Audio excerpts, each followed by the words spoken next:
Hello, everyone. Welcome back to Gonch's Menagerie. I'm Gonch.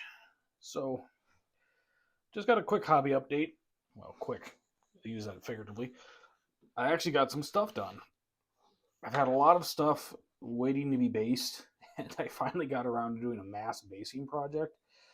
And these are all the things I've gotten done, I believe, since the last video. I don't believe I've shared the centerpiece here, but if I have, I apologize that you're getting to see it twice. But yeah, we're going to start with the smallest and work our way from there. So I got the Epic American Civil War ACW starter set when I was doing a grand tour of the game stores of Wisconsin in the Fox Valley region. Um, also doing another project of mine, working on another project of mine. But I saw this; it was a good deal. I picked it up because I would like to get into some black powder games. Just mainly finding time, an opponent, and the minis to paint it or to play with it. And I have enough 20 millimeter projects on the go that I'm like, well, if I paint up Epic, that makes it easy. I can transport it all quickly in my vehicle, take them to a buddy's house, and we can throw some dice and get in a battle going quick. See, someone's trying to carry some grass there. What the heck's wrong with that dude? I think he's trying to get out on a insanity. The Militarian insanity charge. Anyway, if you can't tell, basing these up after they were glued down was not the easiest. Lessons learned. Lessons learned. Again, my first time doing these. Darren, if you're watching this, I give you massive credit for how well yours look, man. The yeah, I goals. Anyway, um, yeah. So these were fun to do. Definitely a learning process. Our March challenge was to do something different in the community Discord that you haven't done before. And mine was basing and painting 13 to 12 to 15 millimeter figures. But I think overall, they turned out all right. I'm okay with them. From 3 foot away and ranked up together, they're going to look pretty good, I think. Or good enough for me. That's all that matters, right? Good enough for me. So, my other larger project that's been ongoing is updating my Dead Man's Handboard and getting the 4 core gangs from the rule book together to have a mounted and dismounted option. Along with that, updating my board when I played my buddy Narcisco and his wife uh, was that I needed more buildings. Well, I need more buildings. If I'm going to need more buildings on my board to add more line of sight blockers, etc., might as well get some more table dressing. So I bought Knuckle Duster Miniatures here in the States. Had wagon or not a wagon, but they had horses pulling a wagon and longhorn cattle like this. And I'm like, okay, yeah, great. I'll pick those up. Why I'm saying that is that this was the free mini they sent along with me for my quantity I purchased, and this is a resin 3D print of theirs. It was had a cactus on its base. I know a lot of the Western product is set in the American Southwest. I'm going more mid Northwest, Midwest, or yeah, North Mid, Montana, Wyoming, the Dakotas, that kind of vibe I'm going for. Primarily at the time I started the project, I didn't have any sand, so I'm like, well, we're going to do this a little bit differently because this is what I got. I don't know. I think a cattle town up north in the Northwoods or the Great Plains just kind of seems like it's a cool idea. So I got that, working on that, and hopefully I need to actually start working on some more of the terrain pieces because I possibly have a game coming up of that here in the next week or two. Yeah, we'll get on that eventually. Um, so for Christmas, I bought myself in graduation present. I bought myself the Guards of Trader's Toll box set. I have not played this yet. I'm looking forward to playing it because I really love Discworld and Terry Pratchett, which I feel like it has very strong reminiscent vibes from the City Watch of Ankh-Morpork. And it just looks like a really fun game. I have watched some battle reports of it, and I just think it's really interesting system. So I'm really looking forward to getting these on the table. I painted them up in the colors of the two of the core houses or the noble houses for the in the rule book.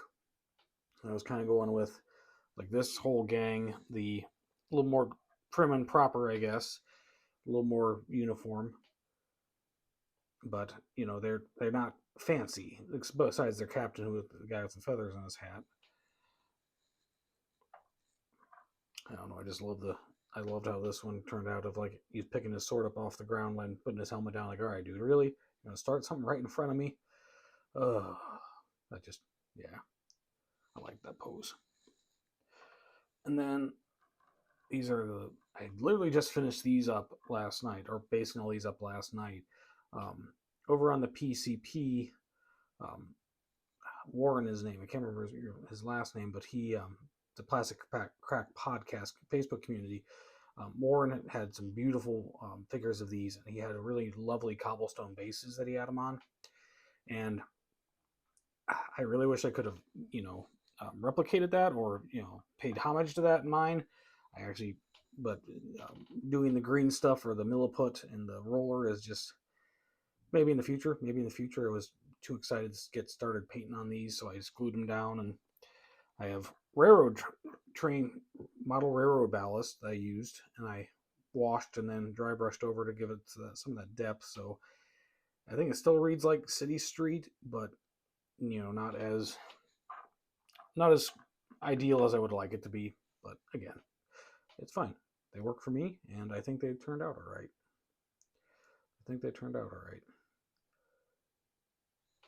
So just two more of them.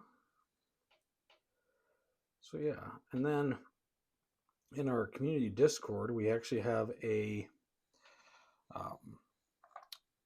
friendly community paint challenge, in which the challenge this month is to paint something that you don't normally paint, or not outside your normal palette. I normally paint a lot of very muted colors or neutral, realistic colors. So I think with the civilians for this, as I'm working on them, I'm gonna go a little bit more out there, kind of thing. So this was a local RPG mini I picked up at a local con I went to, and I just had the urge to paint him and threw some colors on. I usually don't normally use this color teal either, but I'm like, that just suits that bard. And I think he turned out all right for a cheap little 3D print. But to finish everything off, we painted a larger bard for the my D&D core classes project. This was from an Etsy purchase from Plague Miniatures. I cannot recommend them enough. Excellent quality sculpts, reasonably priced, and just, I don't know, I really like them. I was just finishing him up, and I got to the point where I want some on his mask, because I didn't realize he had a mask on the smaller version that was shown, and then I got him the larger one. I'm like, oh crap, he's got a mask on. Well, I want to do some Phantom of the Opera vibes here. So I half-assed drew a rose, poppy, some type of flower. Flowers aren't my strong suit.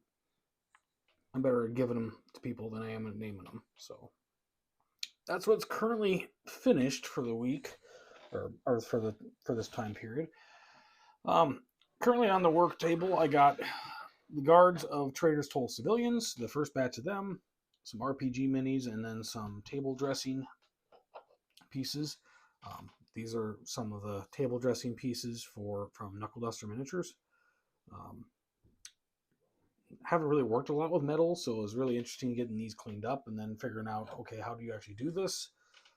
And then different style Longhorn here to throw on. So I got that. I have the last two sets of the mounted versions for my Lawmen and my Desperados I'm going to get working on.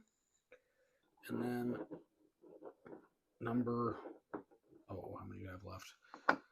I'd have to count. I'm not even going to count, but one of the last few miniatures or statuettes to paint for the D&D Bard class or D&D core class project is this Dragonborn Cleric. And I haven't been really in the mood to work on him so much for whatever reason, so he's just kind of been sitting there taunting me, but I don't even know if I'm going to stick with the green, but I just had in my head I want to paint him green. But him and the monk class representation, which is hiding back over somewhere else, I'm not going to stop this and grab her, but there we go. Yeah, so that's what I got currently on the painting table. If you've made it this far, I really do appreciate you listening to me ramble on you about the hobby. If you're in any way, shape, or form interested in this, or following me, finding more about me, or following me more, I guess I should say, finding more about me. Anyway, if you're interested in following more projects or whatever, not, yeah, why don't you come on over to our Discord? The link is in the below, the Lords of Ash Discord. It's a gaming slash painting community. We've just opened it up on Discord to a larger audience besides direct invites. Got a lot of things going on there, and looking forward to seeing you if you want to stop by. But until then, until the next time, I should say, may your dice roll well and your paint flow smoothly. Thank you.